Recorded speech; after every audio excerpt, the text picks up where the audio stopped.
Good morning po mga paps. Another day, another job for me.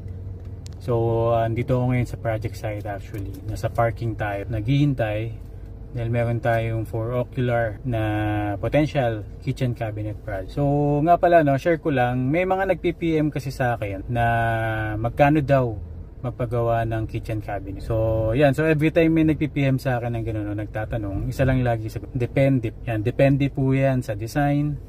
Depende po yan sa materialis na gagamitin. Mahirap po kasing magbigay ng costing nang hindi natin nakikita kung ano yung gagawin. Para po yan nagpapagawa ka ng bahay. Ngayon, kung wala ka pang design, wala pang itsura yung bahay na gusto mong pagawa, ang hirap i-estimate niyan.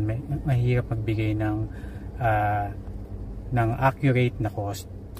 So kung nanghingi ka lang ng rough estimate, ang mabibigay ko lang sa iyo, ang presyo po kitchen cabinets ay nag-range sa 45,000 to 75,000 per linear meter. So ang laki po nung agwat, ang laki po nung range.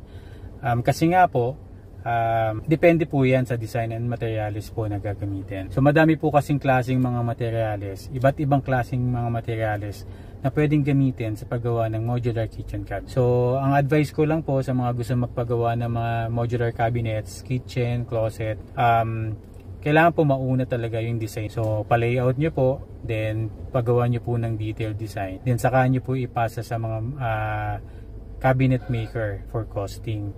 So para po detalyado din po yung costing nila sa inyo. Kumbaga naka-itemize yan kung ilang module siya, mga accessories na nakalagay, kung anong klaseng bato yung gagamitin. Kasi may mga modular cabinets na may mga electrical works din. So may include nila yun sa cost. So hindi kayo magkakaproblema pagdating ng panahon. So yan po ito po ay advice lang mula sa akin at base lang po yung binigay ko po sa inyong presyo base lang po sa aming sariling costing. Bawat maker may sariling costing yan.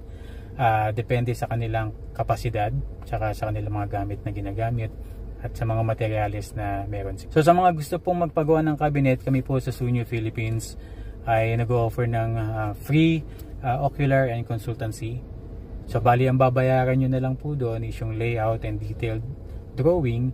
Kung itutuloy nyo naman po sa amin at sa amin yung ipapagawa, nagbibigay po kami ng free layout and drawing. So ibig sabihin po, i-offset natin yung amount na yon sa kontrata po ng paggawa ng inyong mga cut. So yun po, kung may mga tanong pa po kayo, nandiyan po yung aking number sa baba. Pwede nyo po akong tawagan o i-Viber nyo po ako. Kita-kits mga pop.